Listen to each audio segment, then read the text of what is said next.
Hello student, पिछली video में आप देख रहे थे कि हम चैप्टर नंबर 3 के ऑब्जेक्टिव क्वेश्चंस कर रहे थे। ठीक है ना बच्चों। वीडियो को आगे बढ़ाते हैं और कुछ बात करते हैं अगले क्वेश्चनों की। तो आप बुक निकाल लें अपनी। क्वेश्चन में बोल देता हूं अगर बुक ना हो तो। ठीक है। सबसे पहला जो हमारा क्वेश्चन है वो है, वेरी शॉर्ट क्वेश्चन की बात कर रहा हूं। ठीक है ना। बुक में very short question, question number 1 है, is electric potential a scalar और वेक्टर क्वांटिटी। कि जो इलेक्ट्रिक पोटेंशियल है वो वेक्टर है कि स्केलर है। तो मैंने आपको कई बार कहा है कि इलेक्ट्रिक पोटेंशियल के जो भी फॉर्मूले हैं, जितने भी इसके फॉर्मूले होंगे, उन सब में चार्ज को विद साइन रखा जाएगा, because it is a scalar quantity. तो सबसे पहला क्वेश्चन है कि इलेक्ट्रिक पोटेंशियल कैसी क्वांटिटी है, वेक्टर है कि स्केलर है बच्चों।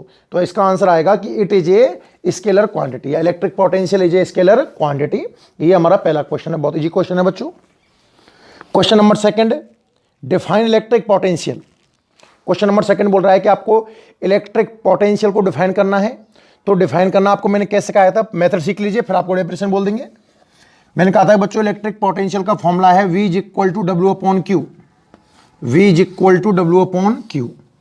Late W is equal to Q is equal to 1 coulomb. Charge को आप यूनिट या 1 कूलाम मान लीजिए। तो V is equal to W upon 1 मतलब W वोल्टेज वर्क के इक्वल आएगा। और पता है ना वर्क क्या था, कि सपोज ये हमारा कोई इलेक्ट्रिक फील्ड है, हम चार्ज को इनफाइनाइट से, कहाँ से, इनफाइनाइट से, और इलेक्ट्रिक फील्ड के अंदर लेके आए यूनिट चार्ज को। इसमें जो वर्क डन है वही इलेक्ट्रिक पोटेंशियल है। तो जो डेफिनेशन बनती है इलेक्ट्रिक पोटेंशियल की वो बनती है the work done to carry a unit charge from infinite to an electric field known as the electric potential. Clear है बच्चों। मैंने आपको जिस दिन इलेक्ट्रिक पोटेंशियल स्टार्ट किया था लेक्चर नंबर 1 में, आप देखोगे तो आपको ये कभी डीपली वहां समझ में आ जाएगा। पहला क्वेश्चन था कि जो इस इलेक्ट्रिक पोटेंशियल है वो वेक्टर है कि स्केलर है, तो उसका आंसर तो हुआ स्केलर। दूसरा क्वेश्चन है, हमें से डेफिनेशन पूछ रहा है इलेक्ट्रिक पोटेंशियल की।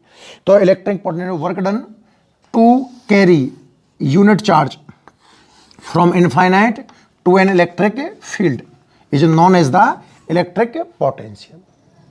क्लियर है दोनों क्वेश्चन। ठीक है। अच्छा, ये क्वेश्चन आपकी कॉपी में अलग से लिखे होने चाहिए। हालांकि डेफिनेशन आपके पास लिखी हुई है, फिर भी आप क्वेश्चन की फॉर्म में जरूर लिखोगे। मैं चेक कर सकता हूँ, ध्यान रखना। क्लियर है ना। क्योंकि एग्जाम में भाई क्वेश्चन ही आते हैं और इसीलिए मैं क्वेश्चन करवा रहा हूँ, अदरवाइज मैं अगला चैप्टर स्टार्ट कर चुका होता। Question number 3, can two equipotential surface intersect each other. ये बोलना चाह रहा है कि क्या दो इक्विपोटेंशियल सरफेस आपस में एक दूसरे को इंटरसेक्ट कर सकते हैं। तो मैंने आपको प्रॉपर्टीज ऑफ इक्विपोटेंशियल सरफेस पढ़ाया था बच्चों। इक्विपोटेंशियल सरफेस क्या है, a surface at where electric potential is same as at every point. एक ऐसा सरफेस जिसके ऊपर हर पॉइंट पर इलेक्ट्रिक पोटेंशियल सेम हो, उसे कहते हैं इक्विपोटेंशियल सरफेस। जब मैंने प्रॉपर्टीज पढ़ाई थी तो मैंने उसमें एक पॉइंट पढ़ाया था कि दो जो इक्विपोटेंशियल सरफेस हैं वो कभी भी इंटरसेक्ट नहीं करते। तो आंसर है नो। क्वेश्चन क्या था कि can two equipotential surface intersect each other, कि क्या दो इक्विपोटेंशियल सरफेस आपस में एक दूसरे को इंटरसेक्ट कर सकते हैं। तो आंसर आएगा नो, ऐसा कभी भी पॉसिबल नहीं होगा। दो इक्विपोटेंशियल सरफेस आपस में इंटरसेक्ट नहीं करेंगे। क्लियर है। Question number 4, what is the electric potential due to point charge at infinity. What is, दो क्वेश्चन रिपीट करता हूं, what is the electric potential due to a point charge at infinity. बच्चों point charge अगर मैं बात करूं, चलो इसको साफ कर देते हैं ना। मैं अगर क्वेश्चन नंबर कौन सा है बच्चों, क्वेश्चन नंबर 4 है। क्वेश्चन नंबर 4 की बात करूं कि electric potential due to point charge कितना आता है, V इज इक्वल टू के क्यू अपॉन आर। के क्यू अपॉन आर बात करें अगर हम इन्फिनिटी की, तो R इज इक्वल टू, आप इन्फाइनाइट जमा के देखिए, इसमें V इज इक्वल टू कितना आएगा, के क्यू अपॉन इन्फाइनाइट, और इन्फाइनाइट से डिवाइड करने पर आंसर कितना आता है, 0। कहने का मतलब ये हुआ कि due to a point charge at infinity electric potential will be zero.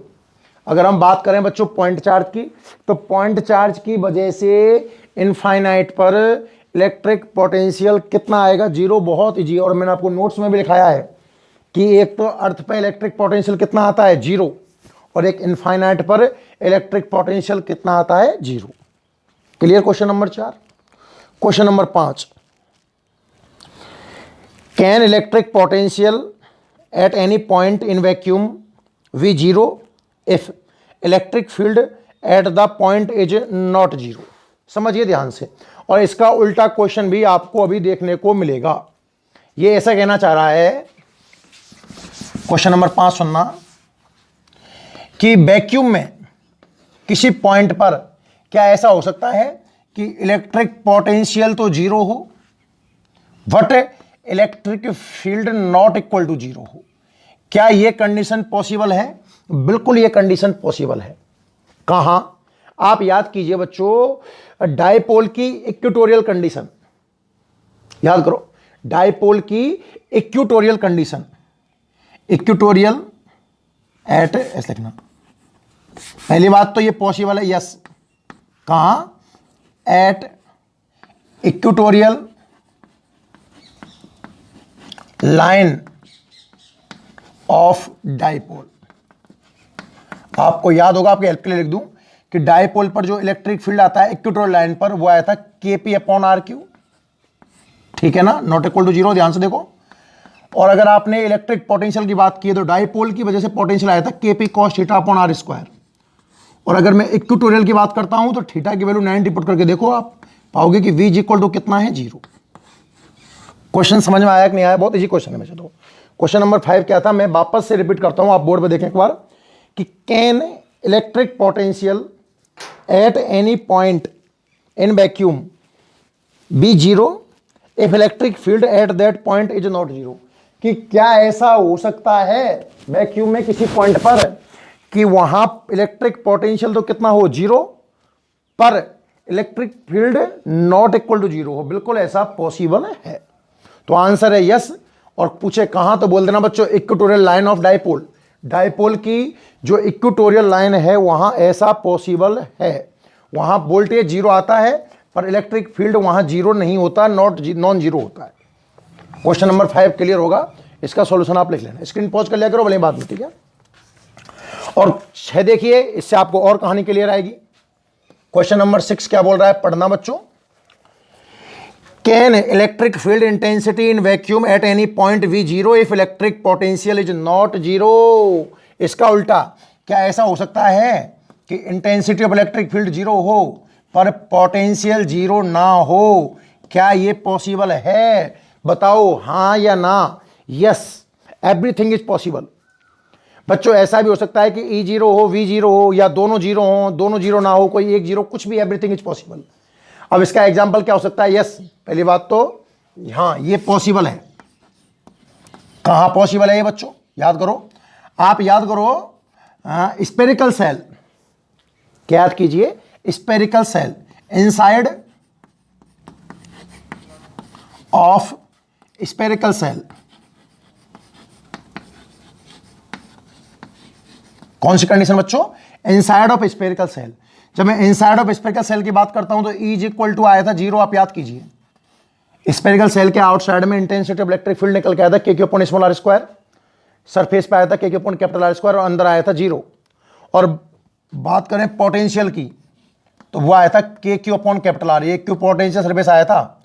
Outside में पोटेंशियल आता है KQ upon small r, surface पे आता है KQ अपॉन कैपिटल R, और इनसाइड भी हर पॉइंट पर KQ अपॉन कैपिटल R ही होता है। तभी तो मैंने कहा था कि जो स्फेरिकल सेल है वो एक इक्विपोटेंशियल सरफेस का एग्जाम्पल है, क्योंकि इसके हर एक पॉइंट पर अंदर कहीं भी ले लीजिए इलेक्ट्रिक पोटेंशियल की जो वैल्यू है वो सरफेस के इक्वल होती है। जितना सरफेस पे होगा उतना हर पॉइंट पर होगा, है ना। दोनों क्वेश्चन से आप देख पा रहे होंगे कि ऐसा भी हो सकता है कि इलेक्ट्रिक पोटेंशियल जीरो हो पर electric field not equal to zero हो, और इसका उल्टा रिवर्स भी हो सकता है कि इलेक्ट्रिक फील्ड जीरो हो पर इलेक्ट्रिक पोटेंशियल जीरो ना हो। ठीक है, दोनों ही हमारी बुक के क्वेश्चन है, question number 5 and question number 6। दोनों को आप नोट कर लीजिए। चलो स्क्रीन पॉज करके रफ्तार में नोट करो। ठीक है। क्वेश्चन नंबर 7 पढ़िए। ऑन एन इक्विपोटेंशियल सरफेस, जो सरफेस है वो इक्विपोटेंशियल है। On an equipotential surface a charge 200 microcoulomb is brought between 2.10 centimetre apart, what will be the work done. देखो ये कहना क्या चाह रहा है कि एक इक्विपोटेंशियल सरफेस है। सरफेस कैसा है बच्चों? इक्विपोटेंशियल सरफेस है। 200 माइक्रोकूलम चार्ज को आपको एक पॉइंट से दूसरे पॉइंट पर ले जाना है, जिनके बीच की डिस्टेंस 10 सेंटीमीटर है। क्वेश्चन नंबर 7 देखना। ये कोई सरफेस है, कैसा बच्चों? इक्विपोटेंशियल।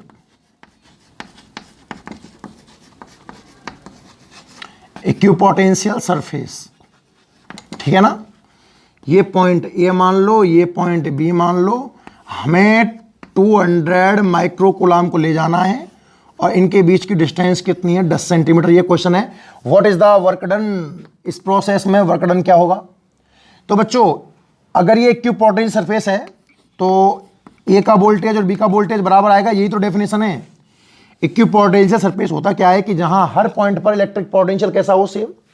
अब बात करूं मैं पोटेंशियल डिफरेंस की डेफिनेशन की, तो डेफिनेशन क्या कहती है कि B V minus V A is equal to W upon Q. तो यहां से अगर क्रॉस प्रोडक्ट किया करूं तो डब्ल्यू का फॉर्मूला आएगा ये वाला।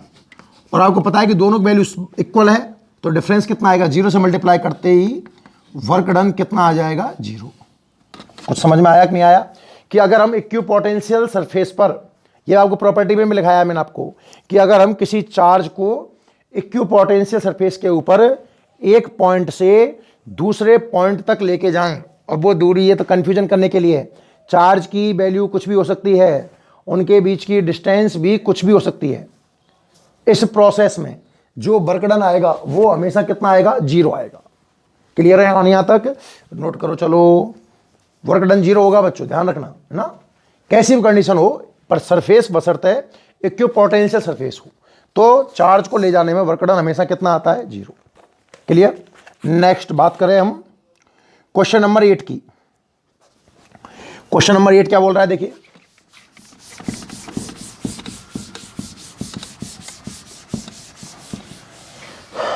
पढ़िए question number 8।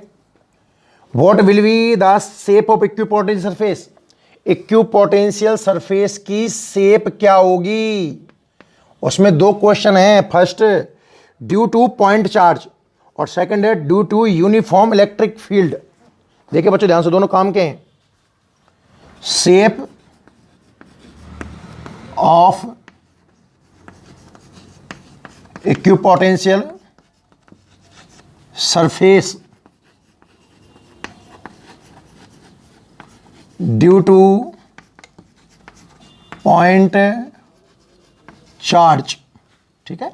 Shape of equipotential surface due to point charge. Point charge की वजह से इक्विपोटेंशियल सरफेस की शेप, ध्यान से देखना। तो मैंने कहा था ऐसे, ये पॉइंट चार्ज है बच्चों, मान लो पॉजिटिव है, तो क्या इलेक्ट्रिक फील्ड लाइन इससे आउटसाइड होंगी? बिल्कुल साहब। अच्छा, अब अगर हम एक स्फीयर डिजाइन कर दें, देखो ये इक्विपोटेंशियल सरफेस है, ये भी इक्विपोटेंशियल सरफेस है और ये भी इक्विपोटेंशियल सरफेस है। तो जो पॉइंट चार्ज है हमारा, पॉइंट चार्ज जो है, उसकी वजह से इक्विपोटेंशियल सरफेस बच्चों होमोजीनियस स्फेरिकल होंगे। स्फेरिकल, स्फेरिकल होमोजीनियस स्फेरिकल का मतलब है ऐसे स्फीयर होंगे जिनका सेंटर एक ही जगह पर होगा, और वो कहाँ होगा बच्चों? उस चार्ज के पास। तो ज़्यादा ना कहते हो आप, इतना बोल देना बस कि जो शेप होगी वो स्फेरिकल होगी। कैसी होगी? स्फेरिकल, ठीक है ना। और क्वेश्चन नंबर 2 क्या बोला है? Due to uniform electric field, जो यूनिफॉर्म इलेक्ट्रिक फील्ड है उसकी वजह से मुझे शेप देखनी, ध्यान से देखना। ये हमारा कोई यूनिफॉर्म इलेक्ट्रिक फील्ड है, ठीक है ना।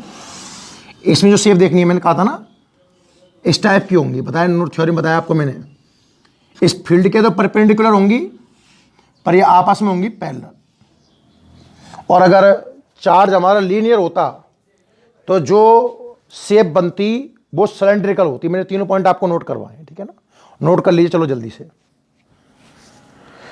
क्वेश्चन नंबर 8 का आंसर है शेप ऑफ इक्विपोटेंशियल सरफेस। दो क्वेश्चन दिए हुए हैं, पहला है ड्यू टू पॉइंट चार्ज और सेकंड है due to uniform electric field. तो जो ड्यू टू पॉइंट चार्ज की वजह से जो इक्विपोटेंशियल सरफेस बन रहा है वो तो स्फेरिकल है, मैंने आपको कई सारे स्फीयर बना दिए हैं। और जो due to uniform electric field है, इसकी वजह से जो सरफेस है वो इस फील्ड के तो परपेंडिकुलर है और आपस में पैरेलल सीट हैं। क्लियर है? स्क्रीन पॉज करके रफ्तार में नोट करो। चलो क्वेश्चन नंबर 8 साफ करो, इरेज करता हूं, ठीक है ना। देखिए नेक्स्ट,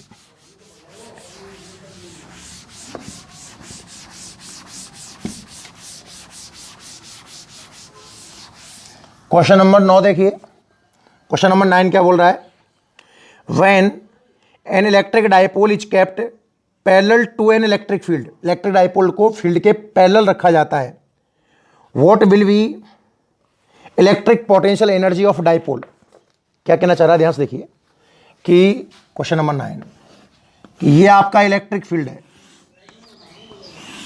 ई और आपने डायपोल इसके पैरेलल रख दिया -q एंड +q, तो theta is equal to 0 degree. इस कंडीशन में कहने का मतलब मेरा ये है। और जो डायपोल की पोटेंशियल एनर्जी आई थी वो आई थी -p cos थीटा। याद है कुछ आपको?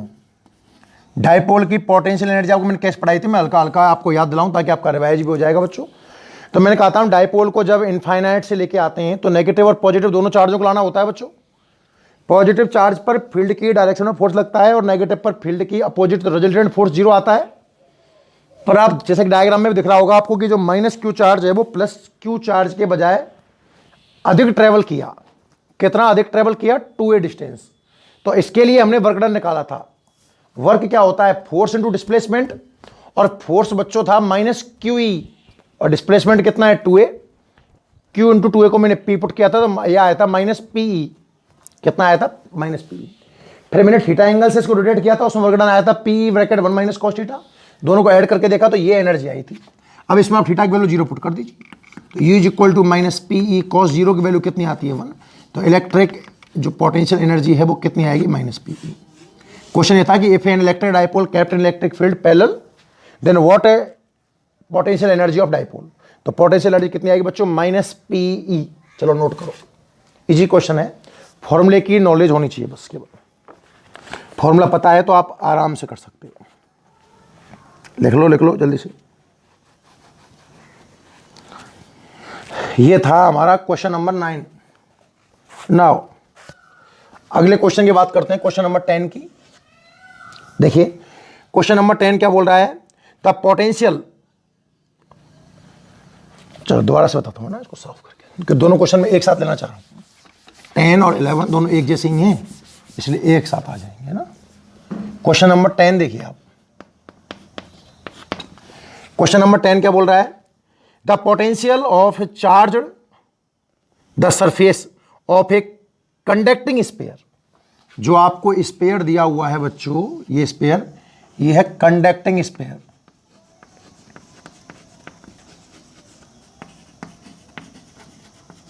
कंडक्टिंग स्फीयर, ठीक है ना। और इस कंडक्टिंग स्फीयर की रेडियस है 10 सेंटीमीटर। रेडियस कितनी है? 10 सेंटीमीटर, ठीक है ना। और इसकी सरफेस का जो वोल्टेज है वो है 15 वोल्ट। 15 वोल्ट। क्वेश्चन रिपीट करता हूं, question number 10। The potential on charging the surface of a conducting sphere of radius 10 centimetre is 15 volt. What is the potential will B, कौन सा क्वेश्चन बोल दिया? ऑन द सेंटर, इसके centre यानी कि ऊपर आपसे इलेक्ट्रिक पोटेंशियल जानना चाह रहा है। Question number 10। बात करूं क्वेश्चन नंबर 11 की, पहले दोनों क्वेश्चन समझेंगे फिर एक साथ करेंगे ना। क्वेश्चन नंबर 11 क्या बोल रहा है? पढ़िए। The electric potential due to an insulating charge sphere. अब की बार जो स्फीयर है ना वो इंसुलेटिंग चार्ज स्फीयर है।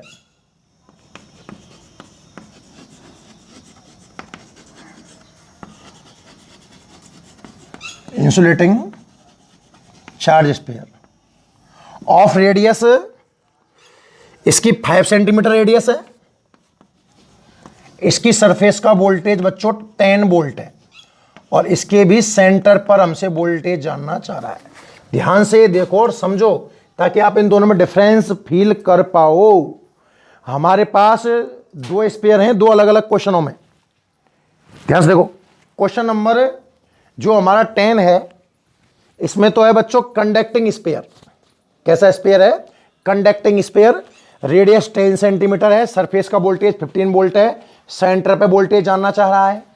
और क्वेश्चन नंबर 11 में इंसुलेटर, एक तरीके से इंसुलेटिंग चार्ज स्पेयर है, 5 सेंटीमीटर इसकी रेडियस है, सरफेस का वोल्टेज 10 वोल्ट है और सेंटर पे वोल्टेज जानना चाह रहा है। क्लियर? चलो आंसर बताना स्टार्ट करते हैं। आप खुद सोच चुके होंगे, एक बार अपने हिसाब से आंसर सोच लेना। बच्चों जो कंडक्टिंग स्पेयर है आपको याद होगा, ये तो इक्विपोटेंशियल सरफेस है, इक्विपोटेंशियल सरफेस, याद है क्या आपको? और अगर इक्विपोटेंशियल सरफेस है तो इसके अंदर हर पॉइंट पर पोटेंशियल सरफेस के इक्वल होगा। इस सरफेस पर 15 वोल्ट है तो सेंटर से देखो यहां 15 वोल्ट, यहां 15 वोल्ट, यहां 15, यहां 15, यहां 15, कहीं भी इसके अंदर कहीं भी देखना हो तो आंसर 15 वोल्ट ही आएगा। ठीक है ना? तो आंसर लिख देना आपकी, because conducting sphere is N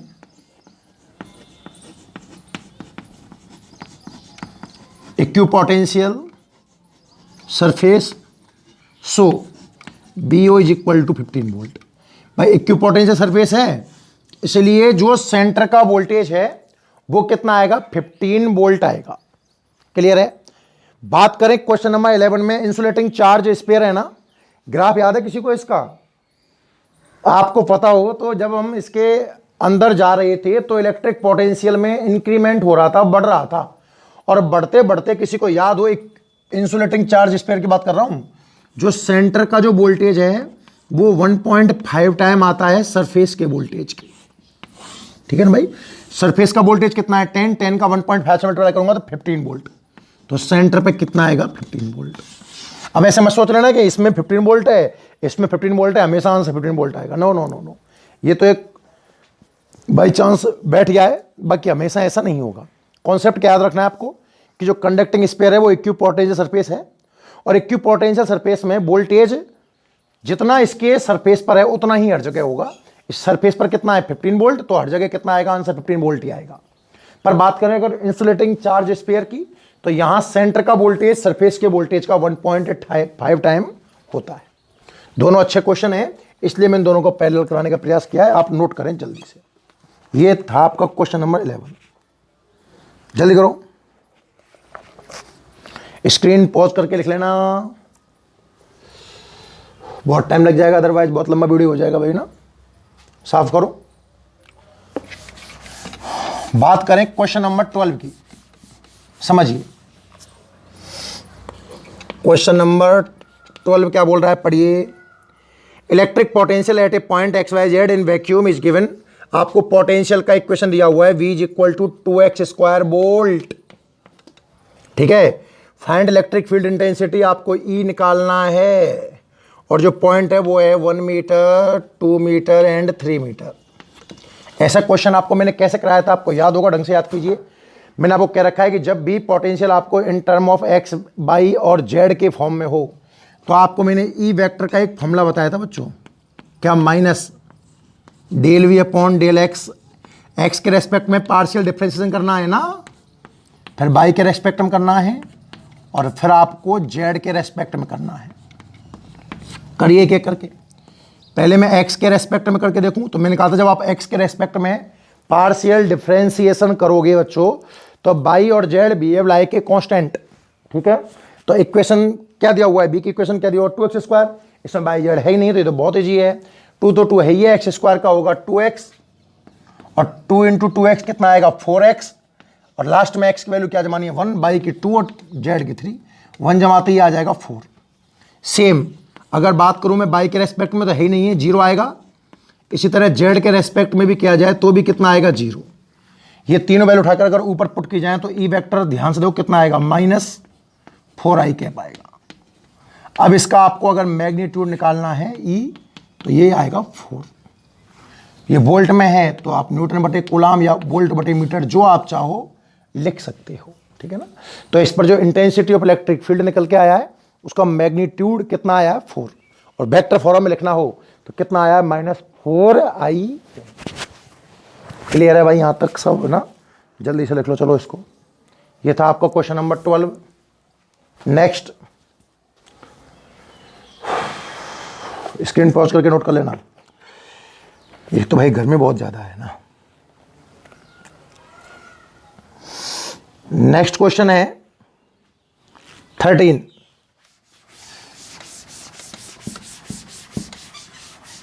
question number 13 देखिएगा भाई, क्या कह रहा है, पढ़िए।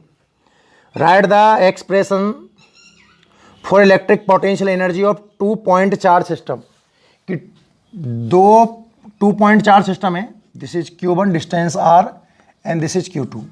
तो इसकी पोटेंशियल एनर्जी का फॉर्मूला आपको याद होगा शायद, K Q1 Q2 upon R। मैंने पढ़ाया था ना आपको, electric potential energy of A system of charge, potential energy of system of charge, याद है क्या आपको। तो मैंने कहा था जैसे हम इसको क्रिएट करेंगे तो उसके लिए जो वर्क डन होगा, ये चार्ज इनफाइनाइट पर है और इनको इस गिवन कंडीशन तक लाने के लिए जितना वर्क डन होगा वही इसकी पोटेंशियल एनर्जी है।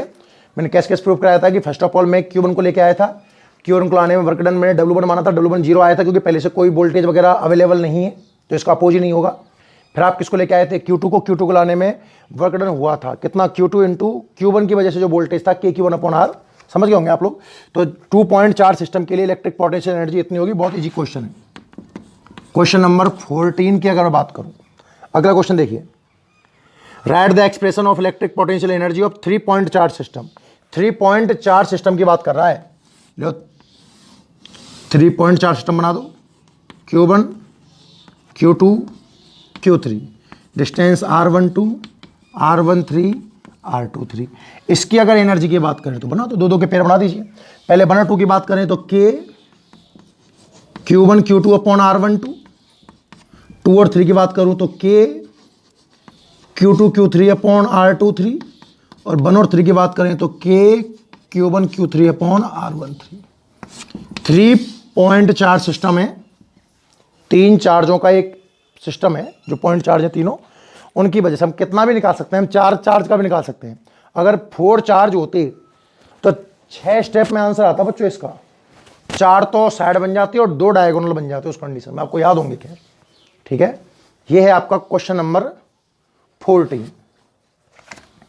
समझ में आ रहे हैं सबको, ठीक है। 15, what is the unit of potential gradient. Potential gradient की यूनिट है वोल्ट पर मीटर। इसका जो पोटेंशियल ग्रेडियंट का फॉर्मूला है वो होता है बच्चों volt upon length, volt upon length. तो ये पोटेंशियल अपॉन लेंथ एक ही बात है, वोल्ट पर मीटर यूनिट है। जी ये क्वेश्चन है। क्वेश्चन नंबर 16, व्हाट विल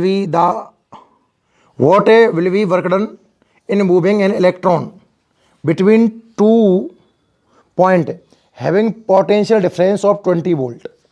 कि एक इलेक्ट्रॉन को 2 पॉइंट के बीच मूव करना है जिनका पोटेंशियल डिफरेंस 20 वोल्ट है। ध्यान से देखिए क्वेश्चन नंबर 16।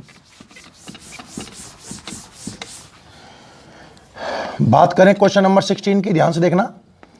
एक पॉइंट ए है, एक पॉइंट बी है, इलेक्ट्रॉन को मूव करना है और जो पोटेंशियल डिफरेंस है वो है 20 वोल्ट। हमें क्या चाहिए, वर्क डन। ये क्वेश्चन है, बहुत ईजी है। तो पोटेंशियल डिफरेंस की डेफिनेशन है V minus B is equal to W upon Q. तो जो वर्क डन निकल के आएगा डब्ल्यू, वो निकल के आएगा क्यू वी माइनस वी। तो सारी वैल्यू जमा दीजिए। चार्ज है 1 इलेक्ट्रॉन, चाहे होता 1.6 इंटू 10⁻⁹ जमा सकते हो, और ये कितना है बच्चों 20 वोल्ट। तो जो वर्क डन निकल कर आएगा वो आएगा 20 इलेक्ट्रॉन वोल्ट। ये आंसर तो है इलेक्ट्रॉन वोल्ट में, ये आंसर तो किस में है, इलेक्ट्रॉन वोल्ट में। और अगर आप ई की वैल्यू पुट कर दो, यानी कि आप मल्टीप्लाई कर दो इसको, अगर 1.6 इंटू 10⁻⁻⁹ से, तो जो यूनिट बन के तैयार होगी वो तैयार होगी इसकी जूल। क्लियर है, नोट कर लो। 16 क्वेश्चन नंबर था ये, ठीक है भाई। नेक्स्ट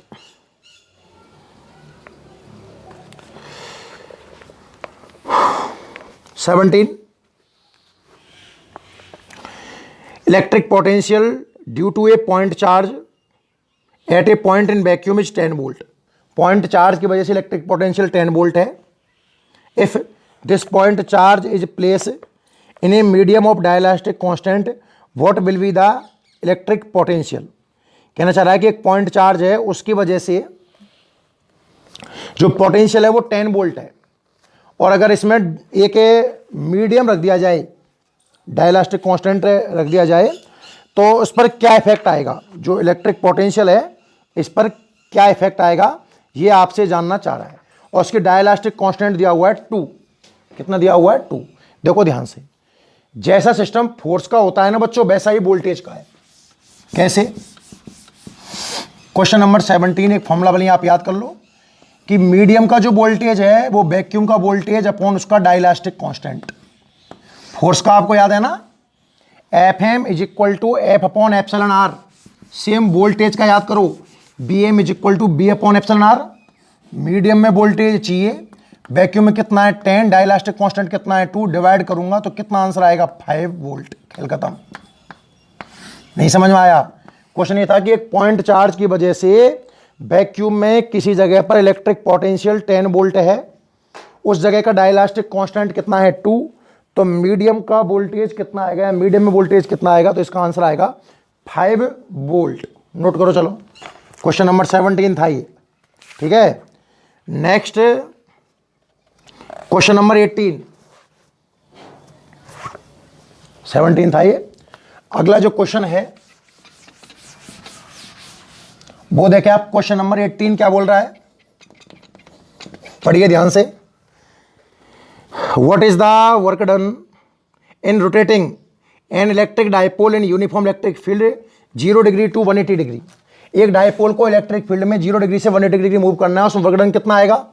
तो आपको याद होगा डायपोल को रोटेट करने में वर्क डन कितना होता है, P bracket cos θ1 minus cos θ2, याद है ना? तो इसमें वैल्यू पुट कर दीजिए।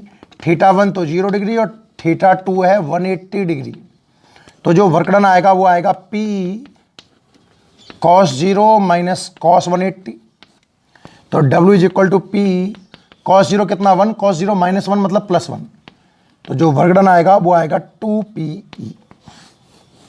मतलब इलेक्ट्रिक जो डायपोल है, उस इलेक्ट्रिक डायपोल को अगर हम 0 डिग्री से 180 डिग्री एक यूनिफॉर्म इलेक्ट्रिक फील्ड में रोटेट कर दें, तो उसमें जो वर्क डन आता है वो कितना आता है 2PE। क्लियर? नेक्स्ट नोट कर लेना स्क्रीन पॉज करके बाद में। क्वेश्चन नंबर 19 है, what is the electric potential of the earth. Earth का 0, ध्यान रखना पोटेंशियल एक तो इनफाइनाइट पर 0 है, और एक अर्थ का भी पोटेंशियल कितना आता है बच्चों 0। और लास्ट क्वेश्चन आज की वीडियो का वो है क्वेश्चन नंबर 20। आपको पोटेंशियल दिया हुआ है V is equal to 4x plus 3y, और पॉइंट दिया हुआ है 2,1। आपको इंटेंसिटी ऑफ इलेक्ट्रिक फील्ड निकालना है। तो वापस से वही क्वेश्चन है, इसमें कौन सी रॉकेट साइंस है। एक बार x के रेस्पेक्ट में इसको पार्शियल डिफरेंशिएट करोगे, बाई कांस्टेंट हो जाएगा 4x का आएगा 4, और फिर आप इसको बाई के रेस्पेक्ट में पार्शियल डिफरेंशिएट करोगे तो कितना आएगा 3। तो जो ई वेक्टर निकल करके आएगा वो आएगा -4i कैप और -3j कैप। अगर मैग्नीट्यूड की बात करूं तो 4 का तो हो जाएगा 16, 3 का हो जाएगा 9, 25 का रूट कितना आएगा 5। खेल खत्म, 5 यूनिट आपका आंसर। क्लियर है? तो इस वीडियो में बच्चों यहीं तक। आज हमने शॉर्ट क्वेश्चन देखे हैं 20, बाकी अपन देखेंगे अपनी अगली क्लास में, ठीक है ना? नोट कर लो स्क्रीन पॉज करके जो भी आपको ठीक लग रहा हो। Thank you.